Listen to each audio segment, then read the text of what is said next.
Welcome to another Monocycist video. Hello and welcome to another video. So today I'm going to be explaining some of the basic tools in Premiere and also how to get footage into your projects. So when you first launch Premiere, you're going to click on New Project right up here. And then of course you want to give your project a name. So we'll just do Demo. And then what we want to do is we want to import our footage. Okay, so I've navigated to the folder where I want to find my footage. Now, you might have it in whatever.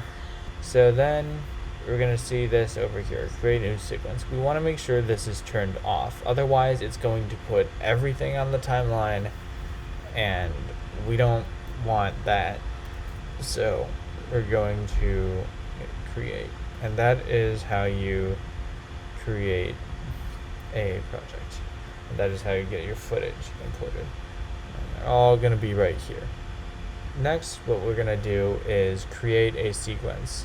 Now, there are two ways that you can do this. Number one is you can take a file, and it's probably going to be either video or audio, and you can just drag it over to this empty space, and you can make a sequence that way. Right? If I do that, it'll make a sequence with default settings. The other way to do that is under File, New, Sequence. It's going to bring up all of these options, and most likely you will either know which options you want to use, or the default is going to be just fine. Now we're going to move on to our first tool, which is the Razor tool. Okay, so as you can see, I have put a couple of clips onto this timeline, and we can take a look at it. And so now we're going to start talking about the tools. Now, all these tools are right in this area. So we're going to start with the Razor tool, one of the most basic. So the Razor tool cuts footage. It's just that simple. So you click to cut, or if we shift click, we can cut the entire stack. I can take this whole big block of clips and just leave some blank space there. Next is the Ripple Edit tool right here.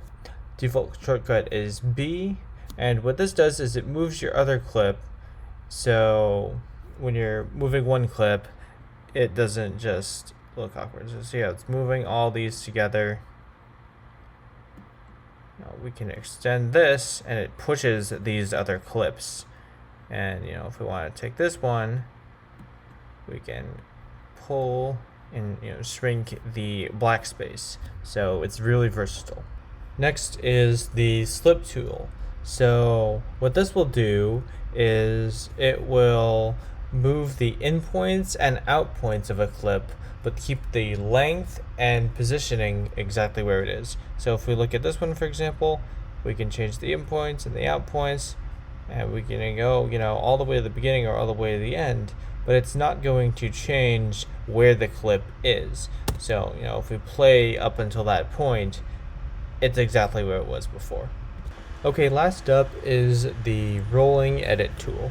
Now this one is in a submenu, so you have to long press on the Ripple Edit tool to get the Rolling Edit tool, or the keystroke is N.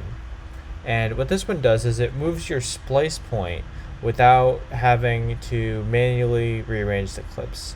So if let's say I want to move this, I can just move it over here, or I can just move it over here, and that's effectively what that one does.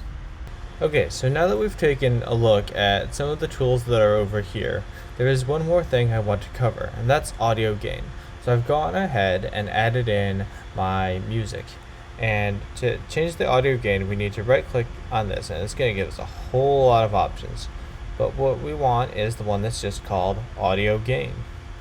We're going to click on that, and it's going to give up this little dialog box. And we have a couple different ways to do this. We can adjust the gain by a certain amount, plus or minus n decibels, or we can set the gain to a certain absolute value. So in this case, we can just do like 2 as an example. It's going to make it loud. Well, that wraps it up for all of the basic tools in Premiere. So thank you very much for watching, and I will see you in the next video. Thanks. Bye.